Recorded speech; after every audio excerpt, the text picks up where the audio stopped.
Alain Juppé, bonsoir. Merci d'avoir répondu favorablement à notre invitation ce soir pour vous exprimer devant les étudiants de l'Union ParisTech. Donc dans cette première partie, nous allons revenir sur votre parcours et les différents éléments qui ont fait votre carrière politique. Alors rentrons tout de suite dans le vif du sujet. Donc très jeune, Alain Juppé, vous êtes distingué par vos capacités intellectuelles en remportant le premier prix au concours général de grec et de latin. Très attentif à ce qu'on dit. Non, je n'ai pas eu le premier prix au concours général. J'ai été lauréat du concours général en grec et en latin, mais je n'ai pas eu le premier prix. Alors, il faut faire attention parce qu'on peut se faire accuser de tricherie très rapidement. Ça reste des capacités intellectuelles hors du commun. Donc, vous intégrez ensuite la classe préparatoire littéraire du lycée Louis-le-Grand, comme certains des membres du public ce soir, puis l'école normale supérieure. Vous sortez d'ailleurs agrégé en lettres classiques. Alors, il faut croire que cela ne vous suffisait pas à votre CV, puisque vous avez décidé d'y ajouter l'Institut d'études politiques, puis l'ENA. Alors ici, la majorité des étudiants du public vient de classe préparatoire. Et finalement, qu'est-ce que ça vous a apporté dans votre carrière politique d'avoir pris une classe préparatoire, et qu'est-ce que l'ENA vous a appris de plus? Bonsoir et merci de m'avoir invité. En ce moment, je suis plus bordelais que parisien, mais je suis très heureux de passer cette fin de journée avec vous. Ce qui m'a beaucoup marqué dans mon cursus, c'est pour l'essentiel Hippocagne et l'école normale. C'est cela, je crois, qui m'a le plus façonné intellectuellement. Et c'est de cette période que je garde les souvenirs les plus intenses de travail, mais aussi de partage avec les camarades de Louis-le-Grand et puis ensuite de l'école normale. J'ai été un peu déçu, je dois bien le dire, par la scolarité à l'ENA. On la réforme très périodiquement. Ce qui m'a intéressé à l'ENA, c'est le stage de préfecture, où là, vraiment, c'est une première expérience professionnelle. Ça dure, le stage que j'ai fait a duré 9 mois en Maine-et-Loire, donc là, j'ai eu le sentiment d'entrer un petit peu dans la vie active, mais la scolarité de l'ENA elle-même m'a un peu déçu par son contenu intellectuel. Voilà, donc c'est une formation qui a été assez variée, puisque je suis à la fois une formation littéraire, un peu économique également. Quand je suis sorti de l'ENA, je suis entré à l'inspection générale des finances. Et donc j'ai continué sur cette voie économique et financière. Est-ce que ça m'a préparé à la politique? Sans doute. Je crois que notamment l'ENA, en apprentissage de l'administration de terrain, et puis bien sûr par l'acquisition d'un certain nombre de connaissances économiques m'a servi ensuite à la vie politique. Ce qui me sert le plus peut-être, contrairement à ce que je viens de dire, c'est une certaine imprégnation culturelle que j'ai acquise en Hippocagne, en Cagne et à l'école normale supérieure. Merci. Alors, votre entrée en politique se fait dans les pas de Jacques Chirac, puisque vous suivez dès la création de l'EPR en 1976, et puis vous suivez ensuite à la mairie de Paris et dans ses campagnes présidentielles successives. Alors, ce qui se passe, c'est que vous profitez des cooptations pour entrer au gouvernement, notamment aux affaires étrangères sous Balladur. Et il se trouve qu'à l'époque, les observateurs louent votre action, notamment dans le processus de paix au Proche-Orient ou en ce qui concerne le Rwanda. Et on parle même de vous comme l'un des ministres les plus compétents et les plus consciencieux de la Ve République. Alors, à croire que vous y étiez prédestiné, puisque vous êtes né le 15 août 1945, donc le jour de la reddition du Japon par la Seconde Guerre mondiale, événement qui marque la fin de la guerre. Et donc Jacques Chirac, d'ailleurs, ajoutera lui-même, c'est probablement le meilleur d'entre nous. En général, quand on parle de mon anniversaire ou de ma date de naissance, on dit que c'est également la date de naissance de Napoléon. Donc, c'est vrai que je n'avais pas pensé que c'était aussi la fin de la guerre au Japon. Moi, je suis rentré en politique assez tard, finalement, par rapport à beaucoup de mes camarades du parti gaulliste, puisque, voilà, 1967, c'est le moment où Jacques Chirac m'appelle à son cabinet, pardon, je dis une bêtise, 1976, donc j'ai déjà 31 ans. Alors que beaucoup de mes camarades ont commencé à 21, 25 ans. Durant toute cette période, je n'ai pas milité dans les partis politiques. Je me sentais de sensibilité gaulliste et je n'étais pas engagé dans un parti. Notamment quand j'étais à l'école normale, Je regardais ça d'un petit peu loin, parce qu'à l'époque, on n'avait pas le choix. C'était marxiste ou rien. Donc je ne me sentais pas exactement sur cette fibre-là. J'étais resté un petit peu en recul. Et puis le hasard a fait qu'un beau jour, Jérôme Monod, qui était le directeur de cabinet de Jacques Chirac, me dit: est-ce que ça vous intéresse de venir au cabinet du Premier ministre pour faire deux choses? D'abord, nous aider un peu dans la réflexion économique. À l'époque, le grand problème, ce n'était pas le chômage, c'était l'inflation. Et deuxièmement, pour jouer les nègres, puisque en tant que torbanien, j'avais la réputation de savoir écrire. Et donc j'ai commencé par faire les discours de Jacques Chirac pendant un certain nombre d'années. Très bien, donc en 1995, lorsque Chirac gagne la présidentielle, c'est tout naturellement qu'il vous choisit comme Premier ministre, poste que vous occupez pendant 2 ans jusqu'à la dissolution de l'Assemblée en 1997. Au début des années 2000, vous êtes rattrapé par la justice dans l'affaire des emplois fictifs de la mairie de Paris, pour laquelle vous êtes condamné en 2004 à 18 mois de prison avec sursis et dans un premier temps 10 ans d'inéligibilité, elle sera revue à 1 année en appel. À votre retour, donc vous décidez de vous exiler d'abord au Québec, puis revenir en 2006 et retrouver directement à la mairie de Paris, ou à la mairie de Bordeaux, excusez-moi, vous êtes élu au premier tour. Ensuite, sous le mandat de Nicolas Sarkozy, vous découvrez de nouveaux ministères, l'écologie, puis la défense et un retour aux affaires étrangères, où vous remplacez d'ailleurs Michèle Alliot-Marie, elle aussi qui est victime d'une affaire, celle de ses vacances en Tunisie. Alors, on constate aujourd'hui... Oui, là on mélange un petit peu tout. Michèle Alliot-Marie n'a pas été condamné pour ses vacances en Tunisie. Oui, c'était une maladresse. C'est pas la même chose. Mon procès a été pour moi une épreuve extrêmement douloureuse.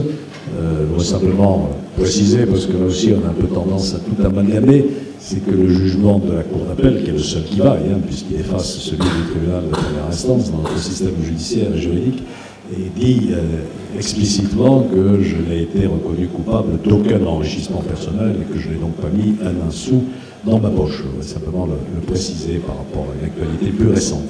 Voilà. Mais ça m'a profondément marqué, bien entendu. J'ai passé une année formidable, malgré tout, à Montréal, où j'ai enseigné dans une école nationale d'administration publique, à la fois à Ottawa, à Montréal et à Québec. Et puis je suis revenu effectivement à Bordeaux, et comme j'avais décidé de poursuivre ma vie politique, parce que le sentiment, au fond de moi-même, de n'avoir pas failli, j'ai voulu tout de suite me faire relégitimer par le suffrage universel. Donc il y a eu une élection municipale partielle, j'ai été réélu dès le premier tour en 2006 et réélu à nouveau en 2008.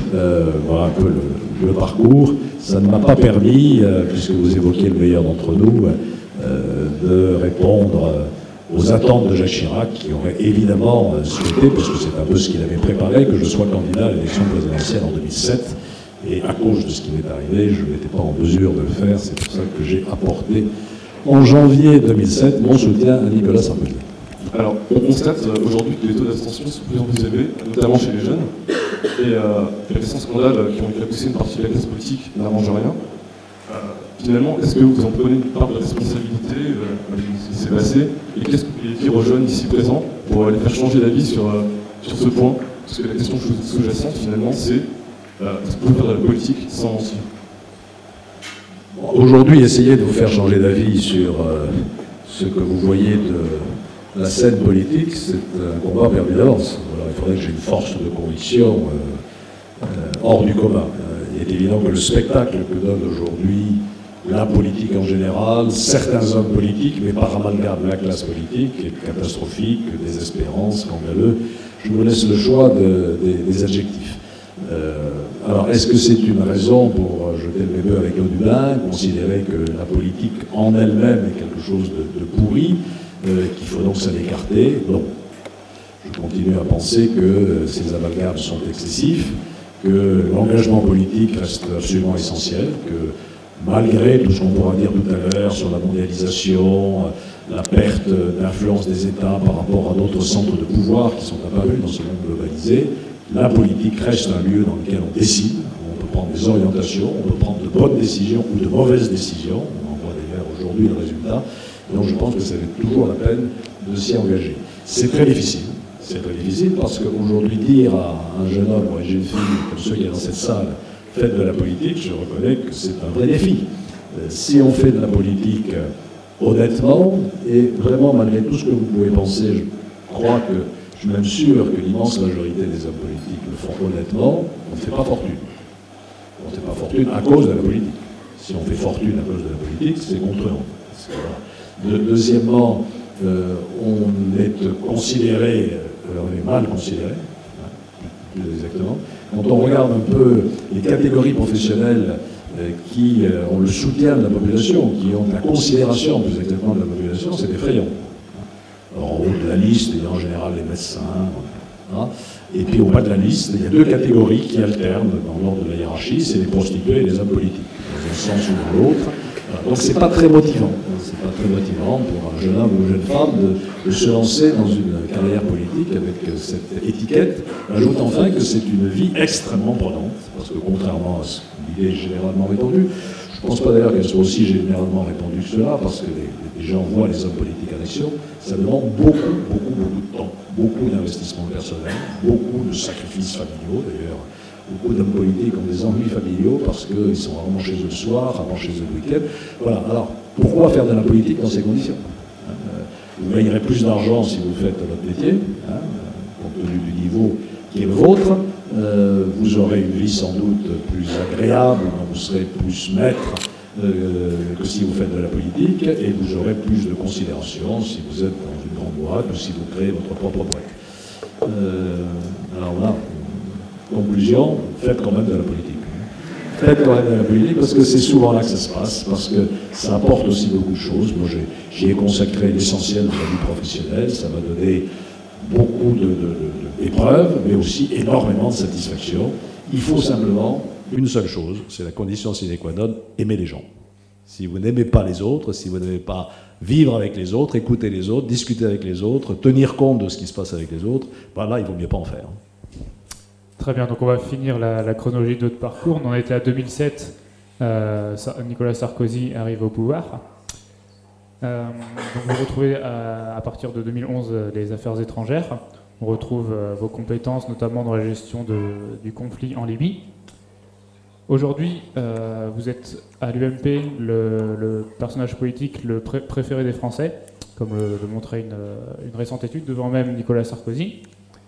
Vous êtes positionné en tant que possible recours alternative au duo François Fillon, Jean-François Copé, qui divise assez fortement les électeurs, et ne refusez pas l'idée d'être candidat en 2016 à la primaire pour la présidentielle.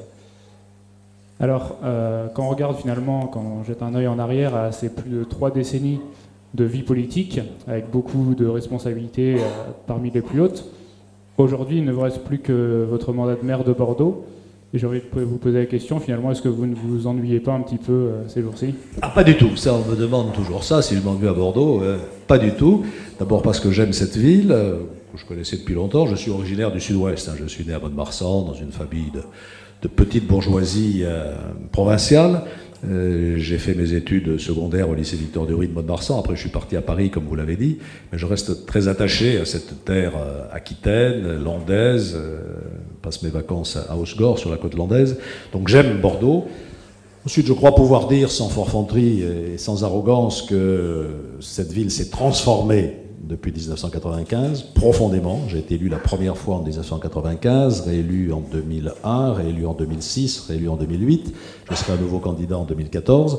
Donc je suis passionné par ce que je fais. J'ai beaucoup de projets pour les 15 ans qui viennent. Pas vous embêter avec ça. Et je suis extrêmement occupé quand je suis dans la ville. J'ai des journées qui commencent à 8h le matin et qui finissent souvent à 11h le soir.